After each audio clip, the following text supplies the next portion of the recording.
নফস পাক থাকে, নফস নাপাক হয়। এটা আপনাকে জোর দিয়ে বলছি। কি করে নফস নাপাক হয়? একটা ছোট্ট করে হাদিস বলছি। রাসূলুল্লাহ বলছেন, ইজা আজনাবাল আব্দু নুকিতাত ফিল কালবিহি নুকতাতান। যখন কোনো একটা মানুষ একটা অপরাধ করে, ব্যভিচার করে কিংবা চুরি করে কিংবা লম্পটি করে কিংবা ডাকাতি করে কিংবা হত্যা করে, কোনো একটা অপরাধ যদি করে দেয়, তো সঙ্গে সঙ্গে সেই মানুষটার আত্মাতে গিয়ে, তার নফসের গায়ে গিয়ে একটা কালো ধাব্বা লেগে যায়। এই কালো ধাব্বাটাকে মিটিয়ে নেওয়া যাবে তওবার দ্বারাই, ইস্তেগফারের দ্বারাই, চোখের পানি ঝরিয়ে দেওয়ার দ্বারাই। কিন্তু সে যদি তওবা না করে, চোখের পানি যদি ঝরাতে না পারে, ইস্তেগফার যদি করতে না পারে, তাহলে তার দিলের ভেতরে, আত্মার ভেতরে, তার নফসের গায়ে ধাব্বা লেগে থেকে গেল। এটাই হলো দাগ, আর এটাই হলো নাপাক হওয়ার একটা পরিচয়। মনে রাখবেন, নাপাক আল্লাহ তাআলা আত্মা আপনাকে দেননি, নাপাক আত্মা আল্লাহ আপনার কাছ থেকে জমা নিবেন না। আর আল্লাহ যদি এই আত্মা আপনার ওই জায়গাতে ফেরত না নেন, তাহলে আপনার তকদির খারাপ আছে। কি করে? ভালো করে বুঝুন।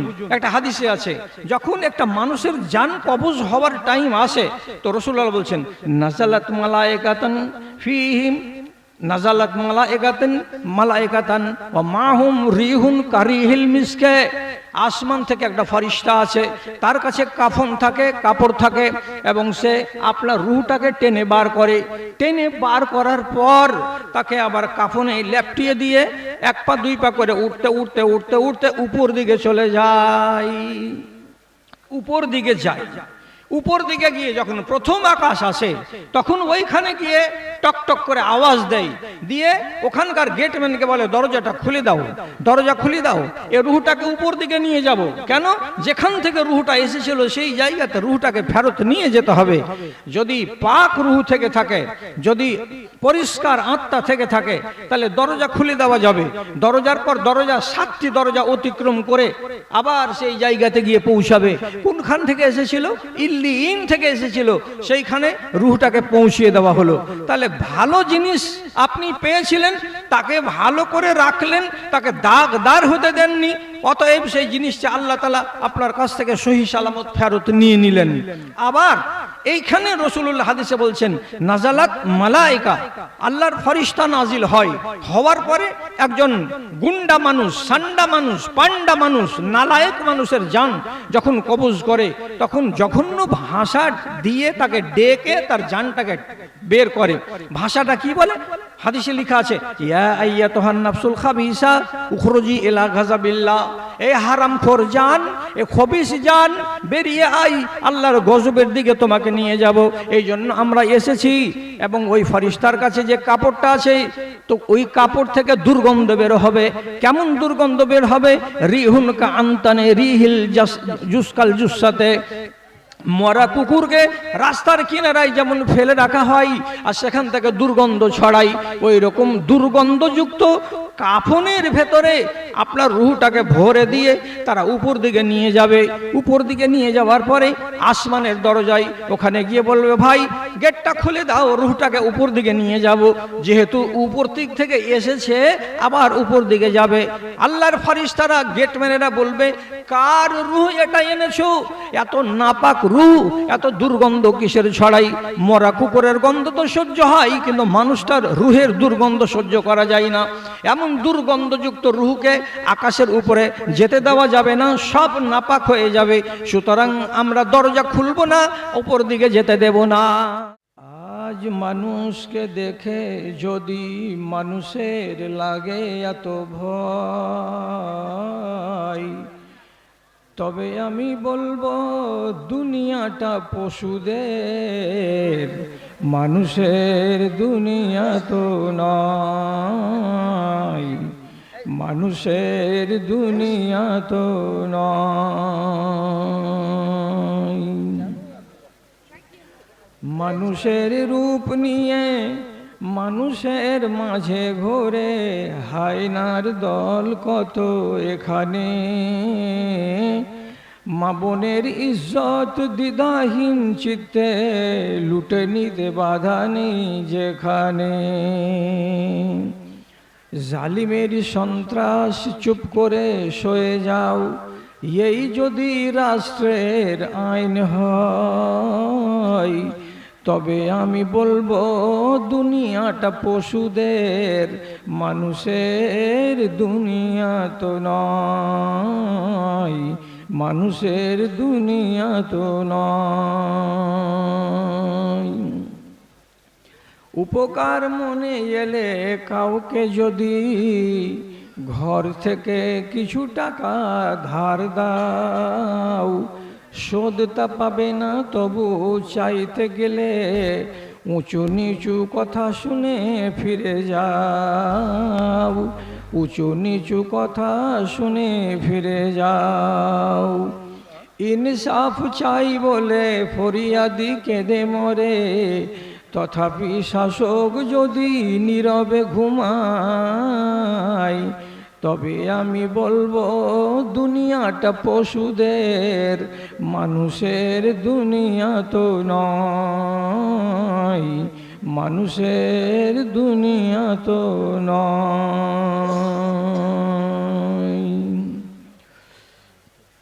শ্রদ্ধেয় সভাপতি সাহেব, সমবেত এই এলাকার বিভিন্ন প্রান্ত থেকে পিপিলিকার মতো ও অসংখ্য ও অগণন মাত্রায় ছুটে আসা দিন দরদি জ্ঞান পিপাসু আমার সকল শ্রেণীর ভাই ও বন্ধুগণ, তথা মহিলা মহলে স্ক্রিনের সামনে বসে থাকা অসংখ্য ও অগণন মাত্রায় আমার স্নেহের মাতা ও ভগ্নীগণ, আল্লাহর শুকরিয়া আদায় করি যে আমরা আজকের এই শুভক্ষণে দূর দারাজ থেকে এসে বিভিন্ন ওলামায়ে দ্বীনের মুখ থেকে কোরআন এবং হাদিসের নির্যাস ও আলোচনা শুনে নিজেকে মুজাইয়িন করার একটা সুন্দর সুযোগ পেয়েছি বা পেলাম। কালকে এই জায়গায় এই হাঙ্গামা, এই ভিড় থাকবে না। যে কেউ এলেন নিজের মতো করে কথা বলে গেলেন। আমি আপনাদের সামনে যেটা সময় বরাদ্দ করেছেন আমার সভাপতি সাহেব, এই 1 ঘন্টা সময়ের ভেতরে জরুরি কিছু কথা বলে দিয়ে আমি আপনাদের সামনে থেকে বিদায় হব ইনশাআল্লাহ। কথাটা হলো যে আমরা যে নিজেদেরকে বলছি আমাদের ভাষায় আমি, এই আমি শব্দটার ভেতরে দুটো জিনিস সব সময় মজুদ থাকে। আপনি একজন আমি, আমি একজন আমি। এই আমি শব্দটা দুটো জিনিসকে নিয়ে ঘিরে আছে। আপনি দুটো জিনিস কি নিয়ে বসে আছেন? একটা হলো আপনার হাড় এবং মাংস দিয়ে তৈরি করা দেহ, আর 2 নম্বর হলো এই দেহের ভেতরে সঞ্চারিত করে রাখা আল্লাহ রাব্বুল আলামিনের দেয়া রূহ, যাকে আমরা তর্জমা করি সবসময় আত্মা বলে। তাহলে আপনার ভিতরে আপনি কটা জিনিস নিয়ে বসে আছেন? 2টো জিনিস নিয়ে, দেহ নিয়ে বসে আছি এবং আত্মা নিয়ে বসে আছি। এই 2 জন এক জায়গাতে হয়েছে, তখন আমরা সবাই আমি হয়েছি, আপনি হয়েছেন, দুনিয়ার মানুষগুলো হয়েছে। দুটো জিনিস যদি এক জায়গায় না হয় তাহলে পরে কোনোদিন একটা মানুষ পূর্ণ হবে না এবং কাজের হবে না। প্রথমে জানেন এই কথাটা যে কাজের হবে না। যদি দেহ থাকে, রূহ না থাকে, কাজের হবে না। এবং রূহ যদি একাই থাকে তখন সে কোনো কাজ করবে না। দেহ যদি একাই থাকে, রূহ তার ভেতরে না থাকে, তখন সে কোনো কাজ করবে না। এবং আল্লাহ রাব্বুল আলামিন এগুলোর আলাদা আলাদা নাম দিয়েছেন। যখন এরা 2 জন এক জায়গাতে জমা হয়ে যাবে তখন তাদের নাম আবার আলাদা রেখেছেন আল্লাহ তাআলা। যেমন আপনাকে শিখিয়ে দিচ্ছি, কথাটা হলো এই, রূহ এসেছে উপর দিক থেকে, আবার রূহ ফেরত চলে যাবে উপর দিকে। আর আপনার দেহখানা এসেছে মাটির তল থেকে বা মাটি থেকে, আবার এই দেহখানাকে মাটিতে ফিরিয়ে দিতে হবে বা মাটিতে চলে যাবে। এটাকে সহি সালামতে আপনি রেখে মাটিতে ভরবেন, এই রকম করে রাখেন নিজেকে। আর আপনার রূহটাকে পাক করে রাখেন, পবিত্র করে রাখেন, নাপাক হতে দেবেন না। কেন? যে নাপাক রূহ আল্লাহ তাআলা আপনাকে দেয়নি, অতএব তিনি যে উপর দিকে জমা নেবেন, তো পাক রূহ দিয়েছেন, পাক রূহ জমা নেবেন। নাপাক রূহ যদি আপনি দেন, তো সেই নাপাক রূহকে রব্বুল আলামিন জমা নেবেন না। তারপরে আর একটা কথা মনে রাখবেন, তা হলো এই যে যখনই উপর থেকে আসা রূহটা মাটি থেকে তৈরি হওয়া দেহের সঙ্গে মিলে যাবে, তখন এদের দুইজনের একটা নতুন নাম হবে। আল্লাহ তাআলা কোরআন মাজিদে এই নামটা দিয়েছেন, তার নাম হলো নফস। আমরা তাকে আরবি ভাষাতে বলি নফস, উর্দু ভাষাতে বলি নফস। নফস কথাটা আমাদের দেশে পরিচিত, বিশেষ করে মুসলমানেরা আমরা এই কথাটাকে বুঝি আর এই কথাটাকে আমরা জানি। এবার আপনি অল্প করে তাড়াতাড়ি সময়ের মধ্যে ভিতরেই শিখে নেন, রূহটা উপর থেকে এলো কি করে। নবীজি হাদিসে বলছেন, আর রূহ জুনুদুন মুজান্নাদাতুন ফামান তাহাব্বা ইতালাফা ওয়া মান তাবাগযা ইখতালাফা। আল্লাহ সারা পৃথিবীতে যত মানুষ আছে, সমস্ত মানুষের রূহগুলোকে এক জায়গায় একটা বাসনে জমা করে রেখেছেন। সেই বাসনটার নাম হলো ইল্লিয়িন। এই বাসনটা আছে 7 আকাশের উপরে। সেই বাসন থেকে যখনই দরকার পড়ে, সেই রূহে, যেমন আপনি কোনো কোম্পানির মাল কিনবেন, তো ওর গায়ে লেবেল লাগানো থাকে এবং লেবেলে সবকিছু জরুরি নোট দেয়া থাকে, তেমনি প্রত্যেকটা রূহের গায়ে লেবেল লাগানো আছে, চিহ্ন দেয়া আছে, নাম দেওয়া আছে, ওর বাবার নাম, ওর মায়ের নাম, ওর গ্রামের নাম, ওর খোঁজ খবর সবকিছু সেখানে দেয়া আছে। কখন আসে উপর দিক থেকে, লম্বা করে নয়, ছোট ছোট করে শিখে নেন চটপট করে। অনেক আলেম আমরা রেখেছি আজকের দিনে। কোনো এক মায়ের পেটে যখন বাপের পৃষ্ঠ দেশ থেকে সহবাসের ফলে তার বাচ্চা দানিতে এক বিন্দু বীর্য, যাকে বলে নুতফা, যখন সেটা পৌঁছায়, সেটা 40 দিন এক হালাতে থাকে। তারপরে আর 41 দিন সেটা লাল রঙের একটা লুথড়ার মতো হয়ে যায়। তারপরে আর 41 দিনে ওইটা একটা মাংসপিণ্ড হয়ে যায়, বা মাংসের লুথড়া বা মাংসের টুকরা হয়ে যায়। যখন 43 পুরা হবে, মনে রাখবেন 43 যেদিন পুরা হয়ে যাবে, তখন মায়ের পেটের ওই মাংসপিণ্ডটা আনুমানিক কাছাকাছি 300 গ্রাম ওজনের হবে। আমি হাত যে ধরে আছি আপনাদের সামনে, এই এত বড়টা মাংসপিণ্ডটা মায়ের পেটে হয়ে যাবে। তখন এই মাংসপিণ্ডটার বয়স কতদিন হলো? 120 দিন হলো। 120 দিনের এই গোশত, মাংসের টুকরা নড়বে না, চলবে না, হিলবে না, ডুলবে না, স্থির থাকবে, কিন্তু সে বড় হবে। যেদিন 120 দিন পুরা, সেই দিন আল্লাহ রাব্বুল আলামিন আসমান থেকে একজন ফারিস্তাকে নিযুক্ত করে ওই মায়ের পেটের ভিতরে যে রূহটা দেওয়ার কথা আল্লাহ তাআলা ফয়সালা করেছেন, সেই রূহটা নিয়ে এসে রেখে দেবেন। যখনই ওই মাংসপিণ্ডের ভেতরে এই রূহটা এসে লেগে গেল, তখন থেকে এরা দুইজন দুই জায়গা থেকে এসে এক জায়গাতে হলো, হিলা নড়া শুরু হয়ে গেল 121 দিন থেকে। এলো কোথা থেকে? উপর দিক থেকে। উপর কোথা থেকে? আসমান থেকে। তাহলে এটা তো শিখে নিলাম যে আসমান থেকে রূহটা এলো, আসার পরে পেটে এলো। এবারে 120 দিন থেকে শুরু করে এটা 9 মাসে যেদিন পূর্ণ হয়ে যাবে, তখন আল্লাহ রাব্বুল আলামিন বলছেন, এই দেহটাকে আমি আরামের সঙ্গে দুনিয়াতে নিয়ে আসব।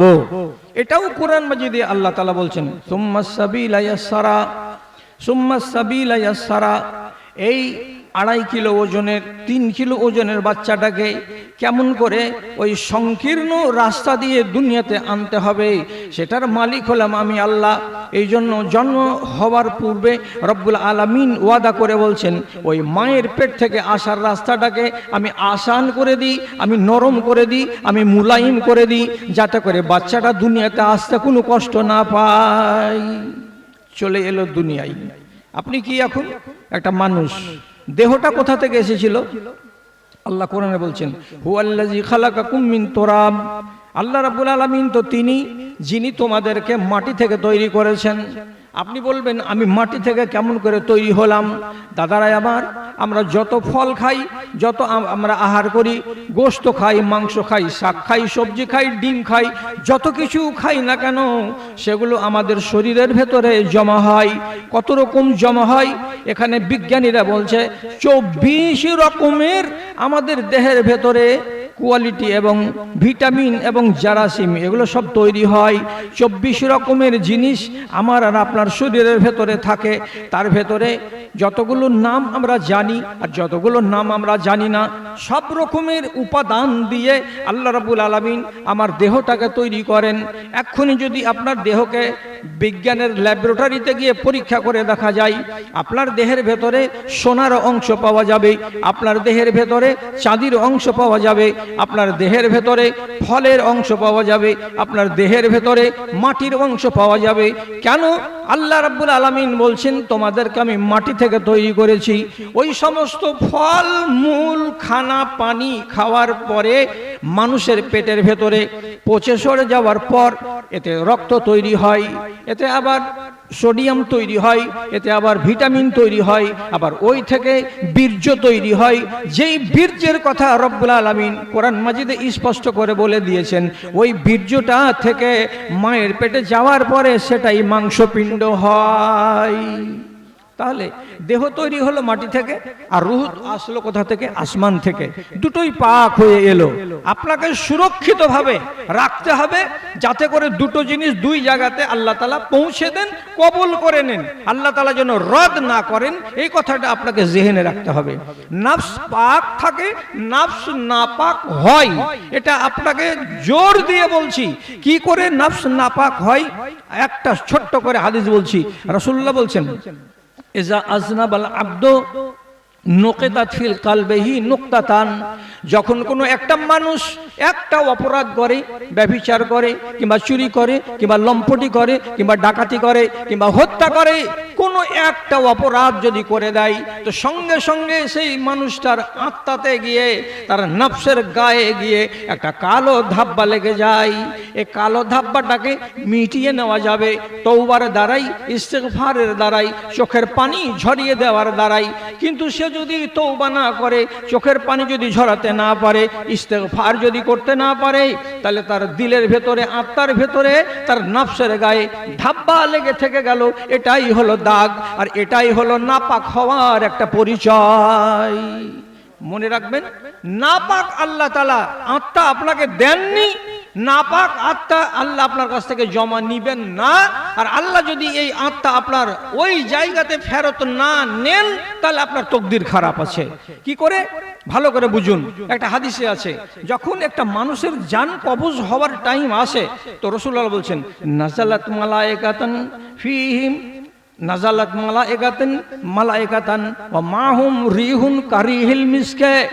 আসমান থেকে একটা ফেরেশতা আছে, তার কাছে কাফন থাকে, কাপড় থাকে, এবং সে আপনার রূহটাকে টেনে বার করে। টেনে বার করার পর তাকে আবার কাফনে লেপটিয়ে দিয়ে এক পা দুই পা করে উঠতে উঠতে উঠতে উঠতে উপর দিকে চলে যায়। উপর দিকে যায়। উপর দিকে গিয়ে যখন প্রথম আকাশ আসে, তখন ওইখানে গিয়ে টক টক করে আওয়াজ দেয়, দিয়ে ওখানকার গেটম্যানকে বলে, দরজাটা খুলে দাও, দরজা খুলে দাও, এ রুহটাকে উপর দিকে নিয়ে যাব। কেন? যেখান থেকে রুহটা এসেছিল সেই জায়গাতে রুহটাকে ফেরত নিয়ে যেতে হবে। যদি পাক রুহ থেকে থাকে, যদি পরিষ্কার আত্মা থেকে থাকে, তাহলে দরজা খুলে দেওয়া যাবে। দরজার পর দরজা, 7টি দরজা অতিক্রম করে আবার সেই জায়গাতে গিয়ে পৌঁছাবে। কোনখান থেকে এসেছিল? ইল্লিয়িন থেকে এসেছিল, সেইখানে রুহটাকে পৌঁছিয়ে দেওয়া হলো।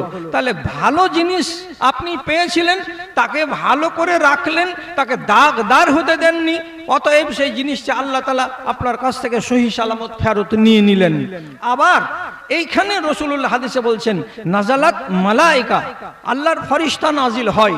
হওয়ার পরে একজন গুন্ডা মানুষ, সান্ডা মানুষ, পান্ডা মানুষ, নালায়েক মানুষের জান যখন কবজ করে, তখন জঘন্য ভাষা দিয়ে তাকে ডেকে তার জানটাকে বের করে। ভাষাটা কি বলে? হাদিসে লেখা আছে, ইয়া আইয়াতুহান নাফসুল খাবিসা উখরুজি ইলা গাযাবিল্লাহ, এই হারামখোর জান, এই খবিস জান, বেরিয়ে আই, আল্লাহর গজবের দিকে তোমাকে নিয়ে যাব। এই জন্য আমরা এসেছি। এবং ওই ফেরেশতার কাছে যে কাপড়টা আছে, তো ওই কাপড় থেকে দুর্গন্ধ বের হবে। কেমন দুর্গন্ধ বের হবে?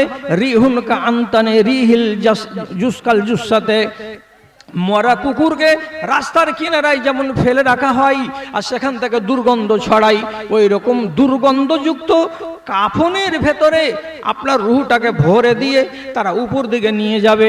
উপর দিকে নিয়ে যাওয়ার পরে আসমানের দরজায় ওখানে গিয়ে বলবে, ভাই গেটটা খুলে দাও, রুহটাকে উপর দিকে নিয়ে যাব। যেহেতু উপর দিক থেকে এসেছে আবার উপর দিকে যাবে। আল্লাহর ফেরেশতারা গেটম্যানেরা বলবে, কার রুহ এটা এনেছো? এত নাপাক রুহ, এত দুর্গন্ধ কিসের ছড়াই? মরা কুকুরের গন্ধ তো সহ্য হয়, কিন্তু মানুষটার রুহের দুর্গন্ধ সহ্য করা যায় না। এমন দুর্গন্ধযুক্ত রুহকে আকাশের উপরে যেতে দেওয়া যাবে না, সব নাপাক হয়ে যাবে। সুতরাং আমরা দরজা খুলবো না, উপর দিকে যেতে দেব না। যখন দরজা খোলা হবে না, উপর দিকে যেতে দেওয়া যাবে না, আল্লাহর ফেরেশতারা ওই রূহটাকে হাত থেকে ছেড়ে দিবে। এই রূহটা ওখান থেকে এবার পড়তে শুরু করলো নিচু দিকে। নিচু দিকে কোথায় গিয়ে পড়বে? আল্লাহু আকবার। সাত্তাবাগ জমিনের শেষ তলায় একটি জায়গা আছে, সেই জায়গাটার নাম হলো সিজ্জিন। উপরের জায়গাটার নাম হলো ইল্লিন, আর নিচের জায়গাটা হলো সিজ্জিন। ওই সিজ্জিন নামক জায়গাতে ওই ধপ করে গিয়ে আছাড় খেয়ে পড়বে। এখানে রুহ কার আছে? দেশের যত ষাঁড় তাদের রুহ আছে, যত নাপাক ইনসান তাদের রুহ আছে, যত গুন্ডা তাদের রুহ আছে, ফেরাউন, হামান, কারুন, দাজ্জাল, নমরুদ, আবুল আহাব, এই সমস্ত নালায়েক ইনসানদের রুহ যেই জায়গাতে জমা আছে, সেই জায়গাতে গিয়ে এই রুহটা ওখানে আবার জমা হয়ে গেল। এদেরও রুহ এসেছিল আসমান থেকে, কিন্তু ফেরত আসমান যেতে পারেনি। কেন পারেনি? আল্লাহ রাব্বুল আলামিন বলেছেন, পাক জিনিস দিয়েছি, পাক জিনিস ফেরত দাও। নাপাক বানাতে গেলে তার দুর্গতি তোমার হবে। আর যেগুলো আত্মা চলে যাবে সিজ্জিনে, তোমার তকদির খারাপ, তোমার কপাল খারাপ, তোমার আখেরাত খারাপ, তোমার কিয়ামত খারাপ, তোমাকে অনাদি অনন্ত কালের জন্য চলে যেতে হলো জাহান্নামের অতল তলে। শুরু হয়ে গেল তার খেলা এখান থেকেই। ভাইরা আমার, অনেক ভাই হয়তো মনে মনে ভাববেন, এটা তর্জমা করে দিলে তো মনে মনে জেনে নিলাম, ভেবে নিলাম যে রুহগুলো উপর দিকে যায়। হ্যাঁ হ্যাঁ, আপনাকে জেনে নিতে হবে। আর রুহের সেন্ট তৈরি হয়, এটা মেনে নিতে হবে। এটা হাদিস থেকে প্রমাণিত। এটাকে আপনি যদি মিথ্যা বলেন, তাহলে আল্লাহ পাকের নবীর একটা হাদিসকে অস্বীকার করা হবে। আর একটা হাদিসকে যদি আপনি অস্বীকার করেন, তাহলে আপনাকে পাকা ঈমানদার বলে প্রমাণ পাওয়া যাবে না। জি, কবি বলেছেন এই কথা, জিসমে ফানি হ্যায় সজানে কি জরুরত ক্যা হ্যায়, जिस्म फानी है सजाने की जरूरत क्या है, हुस्न दुनिया को दिखाने की जरूरत क्या है। ऐसा अमाल करो कि रूह से खुशबू आए, ऐसा अमाल करो कि रूह से खुशबू आए, इत्र कपड़ों में लगाने की जरूरत क्या है, इत्र कपड़ों में लगाने की जरूरत क्या है। রুহ দিয়ে খুশবু আসবে, রুহ দিয়ে সেন্ট বেরোবে। কেন? হাদিস প্রমাণ করলো যে হ্যাঁ, রুহ দিয়ে সেন্ট আসে। দাদারা আমার, আবু সালমা সাহাবী মারা গেলেন। রাসূলুল্লাহ খবর পেয়েছিলেন এখনো মরেনি, এখনো জিন্দা আছে। তো রাসূল দেখবো জিন্দা মুখ, রুগী দেখতে যাওয়ার নিয়তে গেলেন। বাড়ি গিয়ে খবর পেলেন আবু সালমা মরেই গেছে। তো মরে গেছে তো গেছে, একটা মানুষ মরে গেছে, তো তাকে দেখে আসি। এই দেখতে যাবেন বলে আল্লাহ পাকের নবী বাড়ির ভিতরে গেলেন। যদি দেখছেন তো কি দেখতে পেলেন? আবু সালমা সাহাবীকে। তো ওয়াকাদ শাক্কা বাসারাহু, দেখতে পাচ্ছেন আবু সালমা মরে গেছে, আর তার চোখ দুটো এইরকম খোলা অবস্থাতে আছে। দম বেরিয়ে গেছে বটে, কিন্তু চোখ দুটো বন্ধ হয় নাই, চোখ দুটো খোলা অবস্থায় আছে। তখন নবী করিম সাল্লাল্লাহু আলাইহি সাল্লাম নিজের পাক হাত দিয়ে দুটো আঙুল দিয়ে আস্তে করে চোখের পাতাটাতে হাত দিলেন, আর দেওয়ার পরে নিচু দিকে টেনে পাতাটাকে বন্ধ করে দিলেন। একটা মিনিট যখন ধরে রাখলেন, তখন পাতাটা আবার নিচের পাতার সঙ্গে লেগে গেল। খোলা ছিল, খোলাটা আর খোলা রইল না। এবার চোখটা বন্ধ হয়ে গেল, খোলা চোখ বন্ধ হলো। রাসূলুল্লাহ এবার উপস্থিত লোকগুলোকে বলছেন, ও বাবারা, এই মেয়ে ছেলে, এই বেটা ছেলে, তোমরা এই যে লাশটার চারিদিকে বসে আছো, দাঁড়িয়ে আছো, তোমরা জানো এই মানুষটা যে মরে গেছে, তো মানুষটার চোখ দুটো কেন এইরকম খোলা অবস্থাতে আছে? ব্যাপারটা কি? চোখ বন্ধ কেন হয়নি আগে থেকে? তো এরা বলছে, আল্লাহ রসুল, আমরা কেমন করে বলবো? দম চলে গেছে, মানুষটা মরে গেছে, কিন্তু এই চোখের পাতাগুলো খোলা কেন আছে এটা আমরা বলতে পারবো না। নবীজি কি জবাব দিচ্ছেন? ইন্নার রুহা ইজা কবেজা ইত্তাবাহুল বাসারা। জেনে রাখো, এই দেহের ভেতরে যে রুহটা আছে, রুহ এবং দেহ, এরা দুইজন হলো সাথী। 60 বছর এক জায়গায় এরা দুজন বসবাস করলো, দুনিয়াদারি করলো, হাসলো আর খেললো, কামাই করলো, বাড়ি বানালো, ঘর সংসার বানালো। একদিনের এরা সাথী নয়, 60 বছর ধরে, 65 বছর ধরে একসঙ্গে থাকার পর মালাকুল মউত যখন তাকে নিয়ে চলে গেল, তখন দেহ থেকে বেরোয়, তখন চোখ এমনি করে খুলে নিজের সাথীর দিকে তাকায়, আর সাথীর দিকে এমনি করে দেখতে থাকে, কেন যে তার সাথীটা নিচু দিকে যায় না, উপর দিকে যায়। ইত্তাবাহুল বাসারা, দেখতে থাকে আর বলে, বন্ধুরে তুমি আমাকে ছেড়ে চলে গেলে, আজ থেকে আমি একা। বন্ধুরে তুমি আমাকে ফেলে চলে গেলে, তুমি হয়ে গেলে একা, আমি হয়ে গেলাম একা। তুমি তোমার জায়গায়, আমি আমার জায়গায় চলে যাব। এই রকম হলো দুইজনের অবস্থা। দেখতে থাকে, কিন্তু যখন দেহের ভেতরে রূহ থাকে না, তখন শরীরে আর ক্ষমতা থাকে না। দেখতেই ছিল, রূহ বেরিয়ে চলে গেল। আর এটাকে কে বন্ধ করবে? বন্ধ করার কেউ নাই। কে বন্ধ করবে? হাত পা তো নড়ে না, গায়ে তো শক্তি নেই, তো এই চোখটাকে বন্ধ করবে কে? বন্ধ করার লোক নেই বলে চোখ দেখতেছিল রুহকে, চলে গেলে সাথী উপর দিকে উড়ে, তাই দেখছিল। রাসূলুল্লাহ চোখটাকে বন্ধ করে দিলেন এবং অন্য হাদিসে তিনি নির্দেশ দিয়েছেন, ও দুনিয়ার মানুষেরা, তোমাদের বাপ দাদা ভাই বোন যে কেউ মারা যাবে, মারা যাওয়ার পর তোমাদের কাজ হলো তার দেহের অঙ্গ প্রত্যঙ্গগুলোকে, হাতকে, পাকে, সবকে তোমরা সোজা করে দাও, শটাং করে দাও। কোনোটা পা যেন মুড়ে না থাকে, কোনোটা হাত যেন মুড়ে না থাকে। পাকে সোজা করে দাও, হাত দুটাকে লম্বা করে তার দুই পাশে তার দেহ বরাবর করে রেখে দাও। অনেক মানুষেরা করে কি, ভুল কাজ করে, যখনই কোনো মানুষ মরে গেল ওর মাথাতে একটা টুপি চাপিয়ে দিল, দেখে মনে হচ্ছে যে মরার পরে এই লোকটা মাওলানা হলো, অথচ টুপি চাপাবার কোনো কথাই নেই। এবং অনেক মানুষ আমাদের দেশে করে কি, মানুষ যখন মরে যায় হাত দুখানাকে এমনি করে ধরে তার বুকের উপরে এইরকম করে চাপিয়ে দেয়, মনে হয় কি এই চোট্টা মানুষটা আজ নমাজ শুরু করলো, অথচ এরকম কোনো কথা হাদিসে নাই। বরং কি আছে, একে সোজা করে দাও, সব দিকে সোজা করে দাও, দিয়ে রেখে দাও। কবরে যে আপনি শোয়াবেন, তো এইরকম হাতকে সোজা করেই রাখতে হবে, কোনো হাতকে বাঁকা টাকা করতে হবে না। তো বুঝতে পারলাম আবু সালমার হাদিস থেকে যে রূহ নিচু দিকে যায় না, রূহ উপর দিকে যায়। কেন? এসেছিল উপর থেকে, তো যাবে আবার উপর দিকে। আপনারা আমাকে গালমন্দ করিয়েন না, যখন আপনারা নেট ব্যবহার করেন তখন আমিও নেট ব্যবহার করি। আমি গলত কাজে ব্যবহার করি না, আমি ভালো কাজে ব্যবহার করি। তো একদিন নেট থেকে আমি শুনতে পাচ্ছি একটা লোক এই জ্ঞানের কথাটা বলছে। এই জ্ঞানের কথা বলেই আমি নকল করছি, না হলে আমি নকল করতাম না। মাইয়াতকে কাফনে ঢাকা আছে, খাটলিতে শুয়ানো আছে, কেউ এসে জিজ্ঞেস করছে, কি জিজ্ঞেস করছে? এই নিজেই বলছে, জানাজে কো মেরে রুকুয়া কে বলে, जनाजे को मेरे रुकुआ के बोले, ये लौटेंगे कब तक कहाँ जा रहे हैं, ये लौटेंगे कब तक कहाँ जा रहे हैं, এ কখন ফিরে আসবে এবং যাচ্ছেটা কোথায় জিজ্ঞেস করা হচ্ছে। এই মাইয়াতকে, এই লাশটাকে এটা নিয়ে যাচ্ছ, এ যাচ্ছেটা কোথায় আর কবে ফিরে আসবে?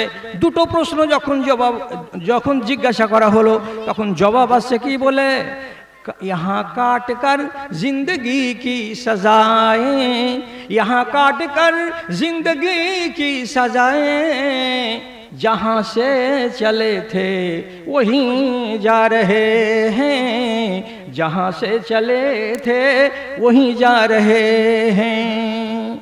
কাফনে মুড়ানো দেহটা কোনখান থেকে এসেছিল দাদারা? আমি গোড়াতে বলেছিলাম 25 মিনিট আগে মাটি থেকে তৈরি হয়েছিল। আপনার দেহের ভেতরে ওইগুলো সব উপাদান আছে, মাটির উপাদান।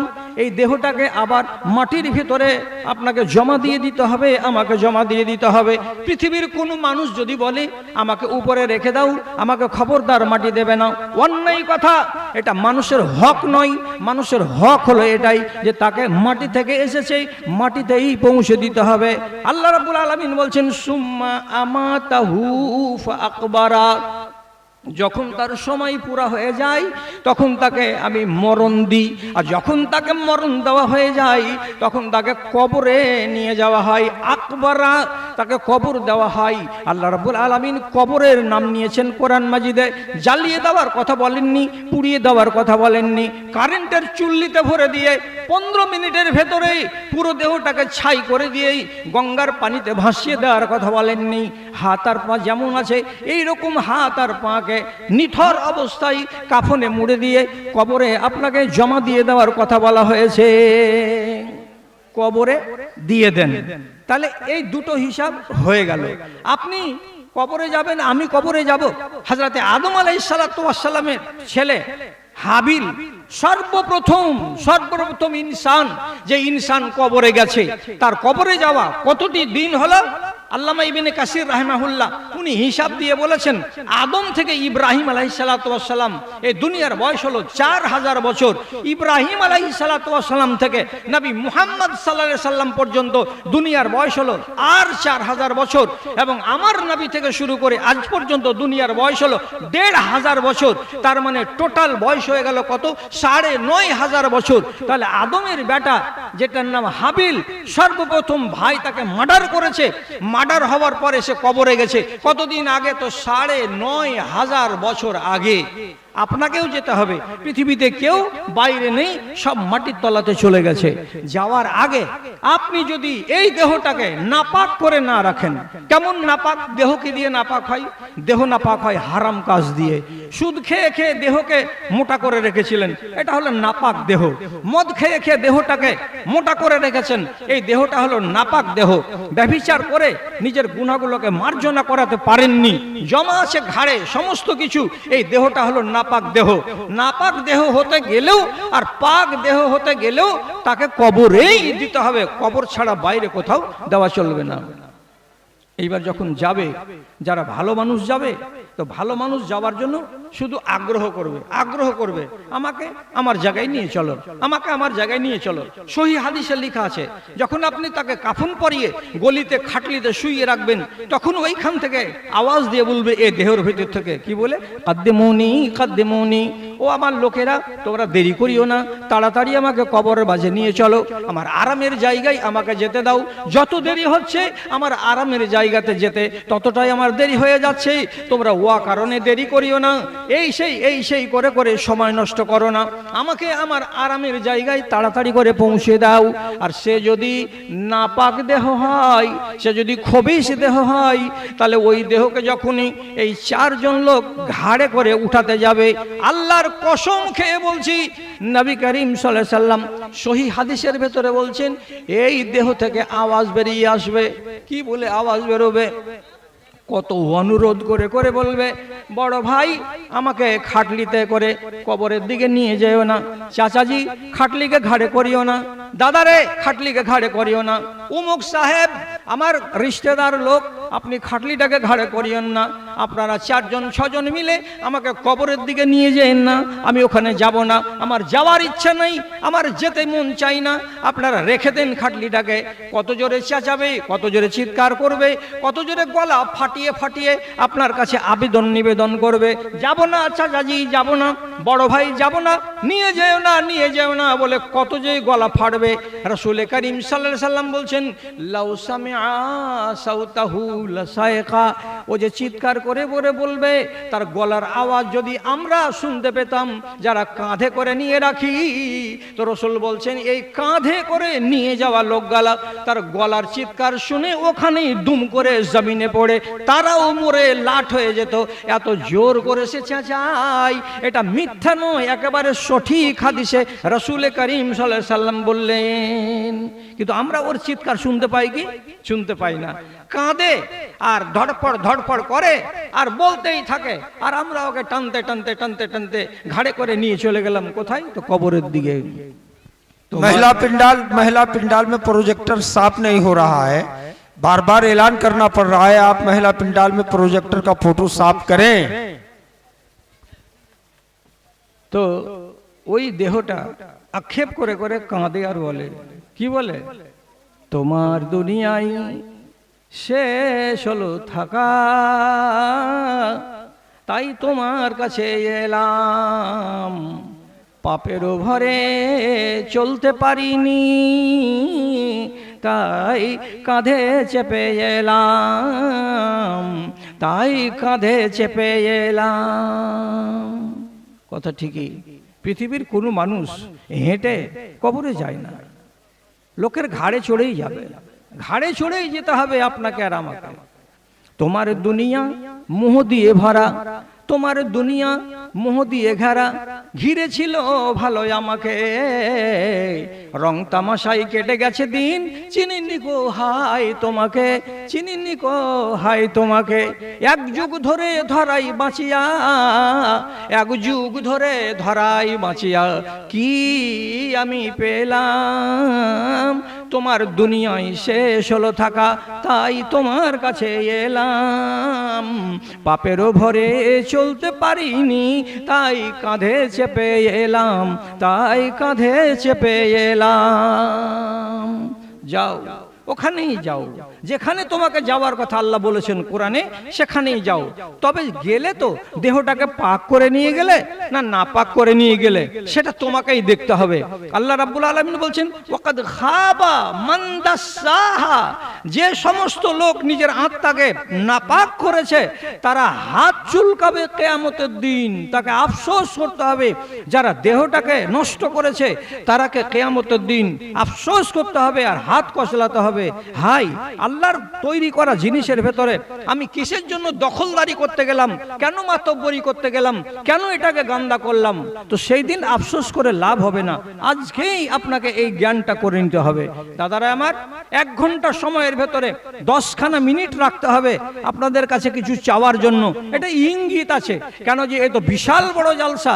এখানে আপনারা আছেন 1 গুণ, তো বাইরে রোডে আছে 5 গুণ, একে একে আসছে আর একে একে এখান থেকে চলে যাচ্ছে।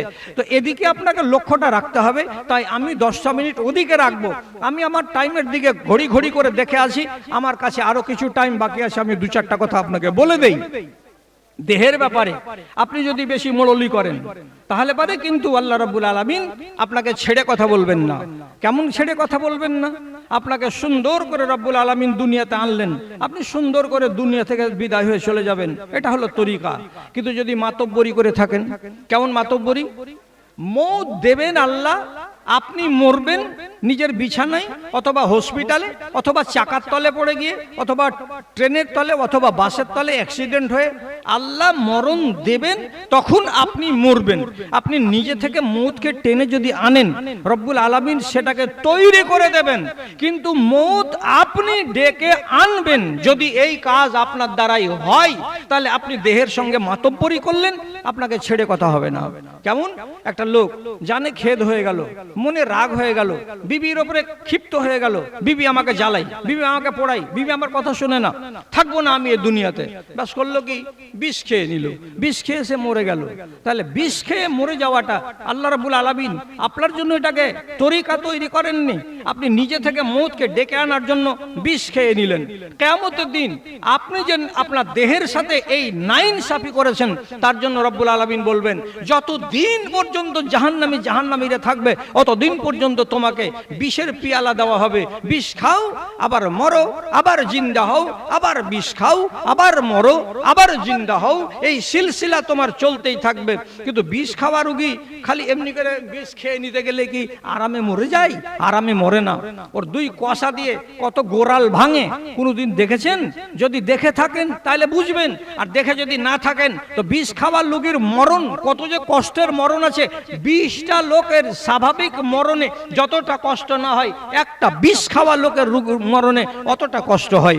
আপনারা দেখেছেন হয়তো কেউ কেউ, এই কষ্টটা তাকে দেওয়া হবে। কেউ যদি পাহাড় থেকে ঝাঁপ দিয়ে দেয়, দিয়ে মরে যায়, তাহলে আল্লাহ রাব্বুল আলামিন তাকে সারাটা জনম ধরে বলা হবে যে পাহাড় থেকে তুমি পড়ো, জীবনটা দাও, তারপরে আবার মরো, মরার পরে আবার জীবিত হও, আবার পাহাড়ে চড়ো, আবার ঝাঁপ দাও, আবার মরো, আবার জীবিত হও, আবার পাহাড়ে চড়ো।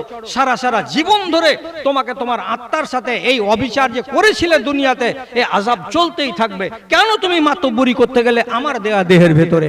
দাদারা আমার, আমি একটা সহিহ হাদিস বলি আপনাকে। সহিহ হাদিসটা হলো এই যে রাসূলুল্লাহ যখন হুকুম করলেন, সাহাবীরা বাড়ি ঘরে যদি তোমরা ঈমান নিয়ে থাকতে না পারো তাহলে হিজরত করে চলে আসো মদিনায়। হিজরতের প্রচুর সওয়াব বলার টাইম নাই। এই হিজরতের সওয়াবের আশা করে ইয়ামান দেশের এক সাহাবী, তার নাম হলো তুফাইল ইবনে আমর আদ-দাউসি, এবং তার এক বন্ধু, ইনারা দুজন মিলে ইয়ামান দেশ থেকে যা পারলেন বকচা বকচি ব্যাগ এটাছি সাথে করে নিয়ে মদিনা চলে এলেন। মদিনাতে থাকতে লাগলেন। হিজরত করে এসেছি, আল্লাহ রাব্বুল আলামিন এই হিজরতের বদৌলতে আমার আখিরাতকে উজ্জ্বল করে দেবেন এই আশাই বেচারি এই তুফাইল ইবনে আমর আদ-দাউসির এক বন্ধু যে সাথে এসেছিল, 1 মাস পরে বন্ধুকে ডেকে বলছে, বন্ধু এখানকার আবহাওয়া আমাকে ভালো লাগে না, আমার পেট খারাপ থাকছে, আমার শরীর খারাপ থাকছে, আমার মন ভালো করে না, মনটা মেজ মেজ মেজ মেজ করছে, তার জন্য এখানে আমার থাকতে ইচ্ছা করে না। তো কি করবা? ওই যে বাড়ি ফিরে যাব, তুমি আমাকে বাড়ি পৌঁছে দিয়ে এসো।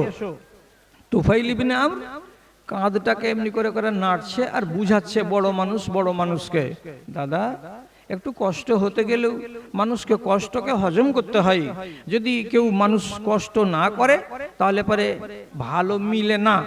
একটা গোলাপ ফুলকে যদি তুমি পাড়তে যাবে তো গায়ে তোমার হাতে কাঁটা লাগতে পারে, কাঁটা লাগবে, যদি এটা স্বীকার করো তাহলে ফুল পাড়া যাবে, আর কাঁটা লাগতে দিবে না যদি বলো তাহলে জীবনে কোনোদিন ফুল পাড়ার তামান্না তোমার পুরা হবে না।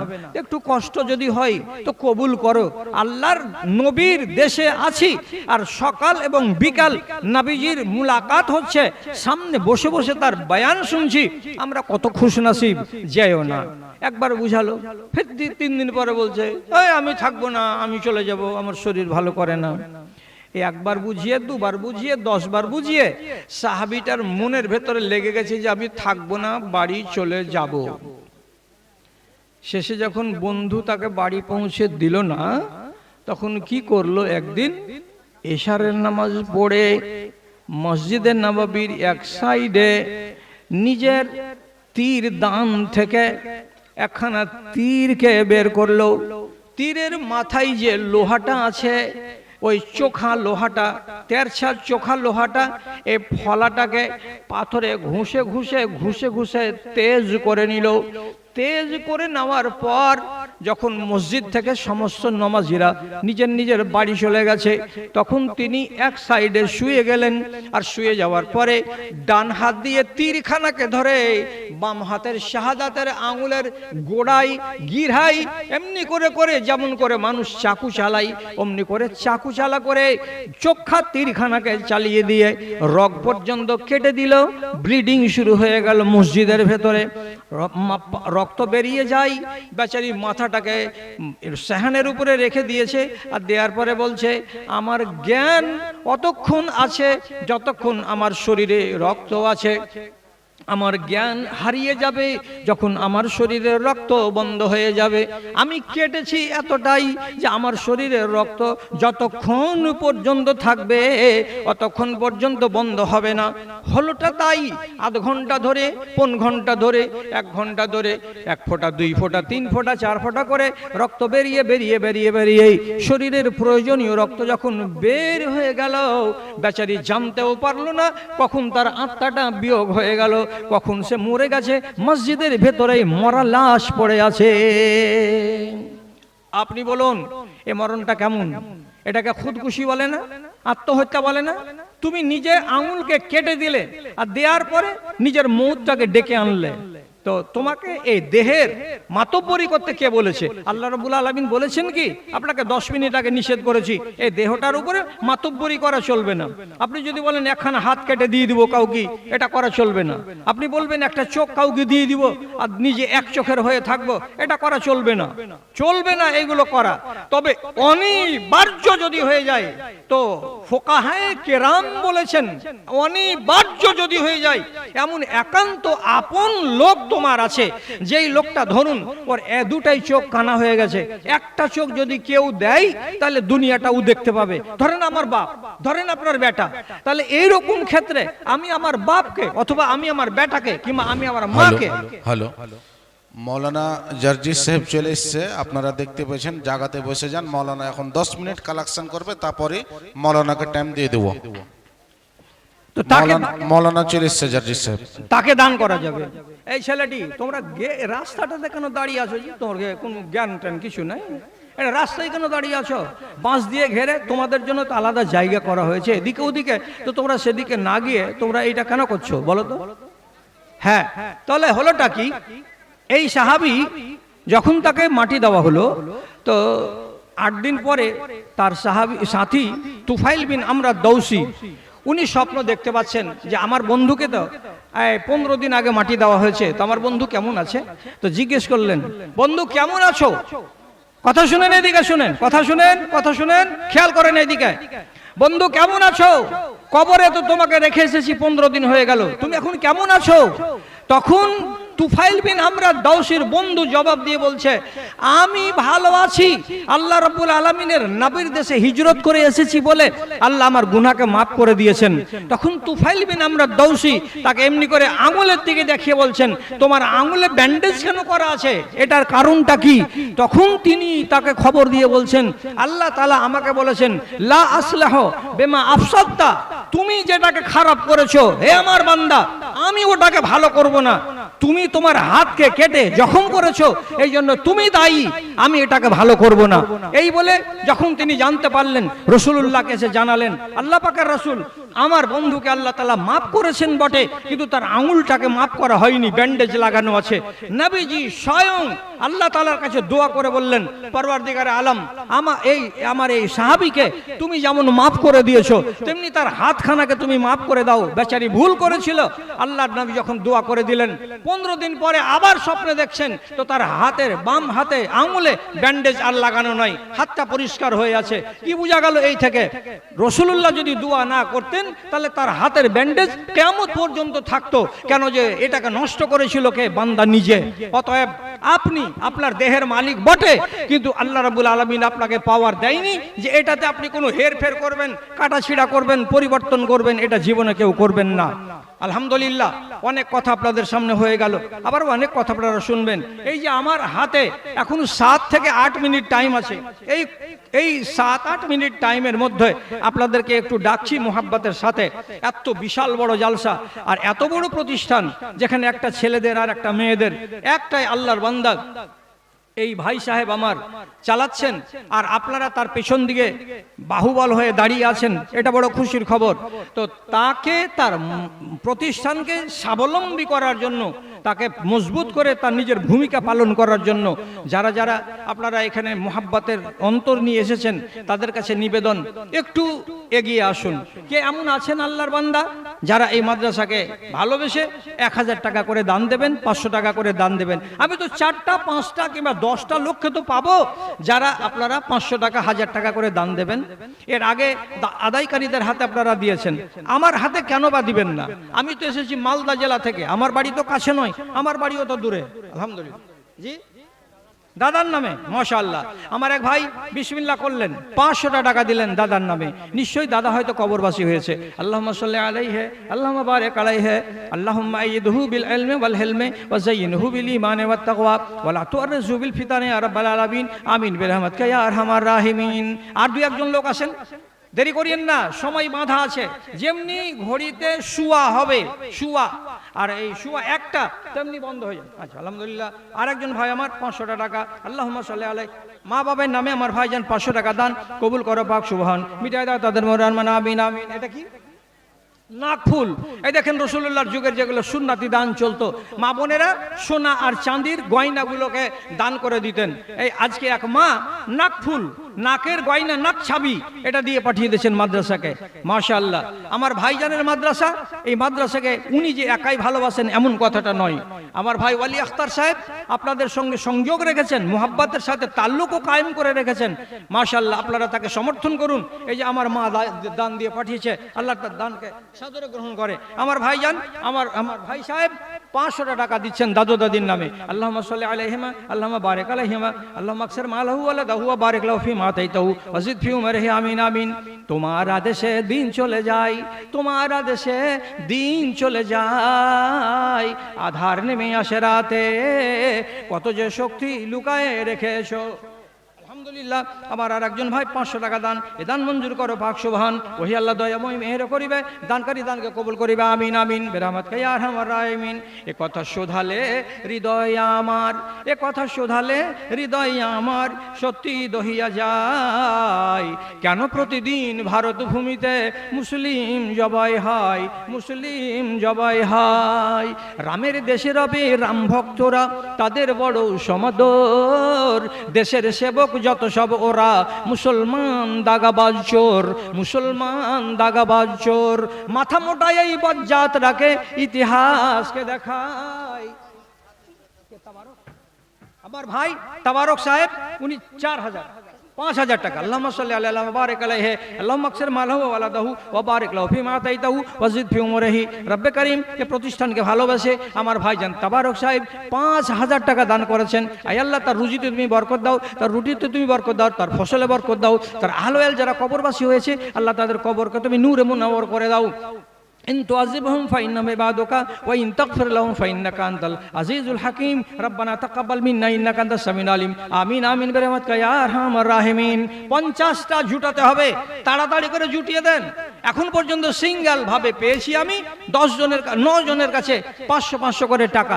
আরো এতটি লোক আপনারা বাকি আছেন, অনেক ভাই আপনারা এখন পর্যন্ত দেননি। যত তাড়াতাড়ি আপনি করছেন তত তাড়াতাড়ি আমিও করছি। আর যতক্ষণ পর্যন্ত ঘড়িতে শুয়ায় একটা না হবে, জার্জি সাহেবকে মাইক্রোফোন দেওয়া হবে না, কেন যে এইটা আমার টাইম আর উনার টাইম এখানে লহে মাহফুজে লেখা আছে কতটা থেকে কতটা পর্যন্ত চলবেন। তা দেরি করছেন কেন? 500 টাকা করে টাকা চেয়েছি আপনাদের মতো লোকের কাছে। রামের দেশে রবে রাম ভক্তরা, রামের দেশে রবে রাম ভক্তরা, তাদের বড় সমাদর, দেশের সেবক যত সব ওরা মুসলমান দাগাবাজ চোর। মাথা মোটা এই বজ্জাত রাখে, ইতিহাসকে দেখায়, মাথা মোটা এই বজ্জাত রাখে, ইতিহাসকে দেখায়, কেন প্রতিদিন ভারত ভূমিতে মুসলিম জবাই হয়, মুসলিম জবাই হয়। স্বাধীনতা নিতে দেশের মাটিতে রক্ত দিয়েছি ঢালি।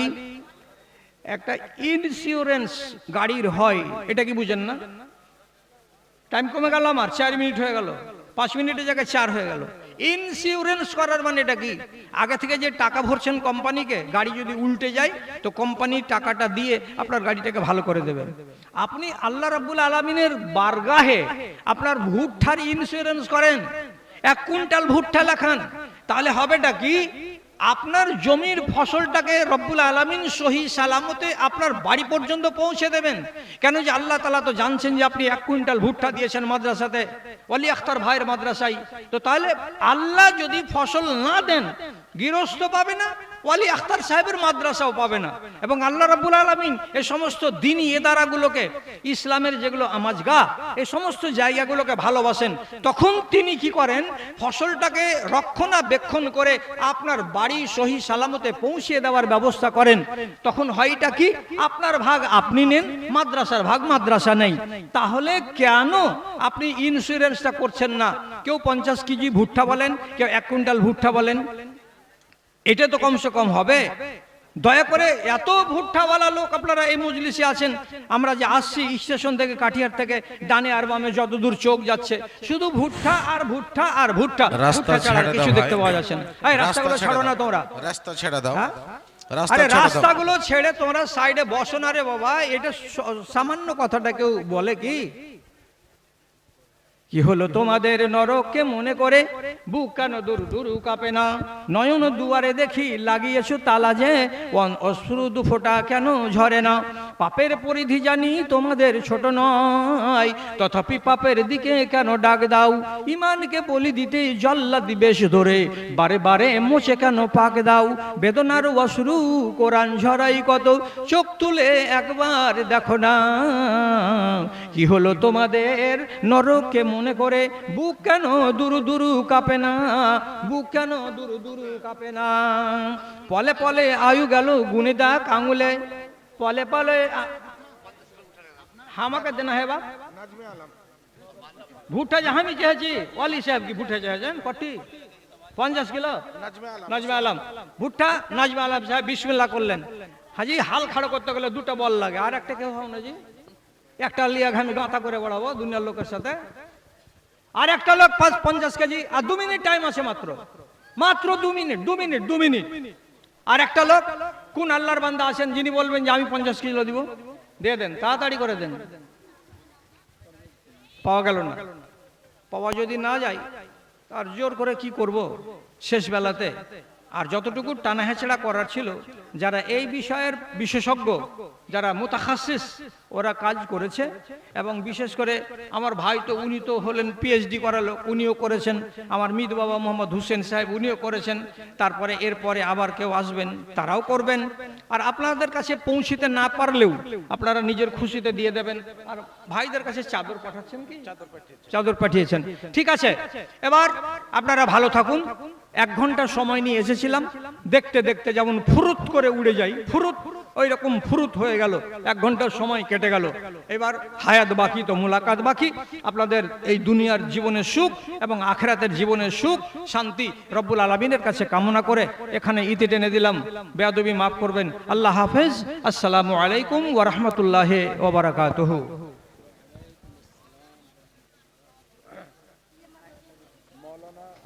হ্যালো, মৌলানা জার্জিস সাহেব উনি চলে এসেছেন, স্টেজে পৌঁছে গেছেন।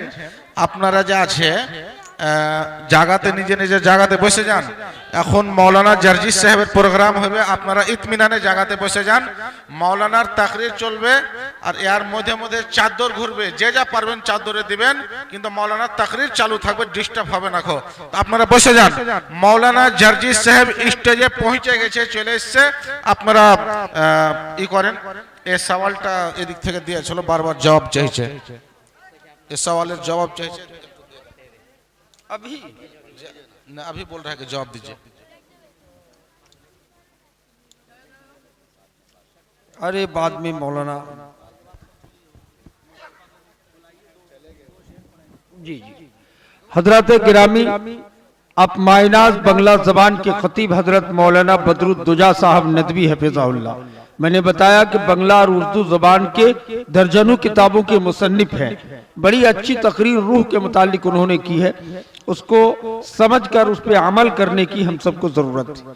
अब आपके सामने माइक पर आना था, हजरत मौलाना अब्दुल गफ्फार सलफी को पहले देना था, लेकिन मौलाना अब्दुल गफ्फार सलफी कोई पहली जलसा दूसरे एक जलसा तकरीर करके अभी नौगछिया पार कर रहे हैं, झारखंड से तकरीर करके आ रहे हैं, यहाँ मौलाना के बाद करेंगे।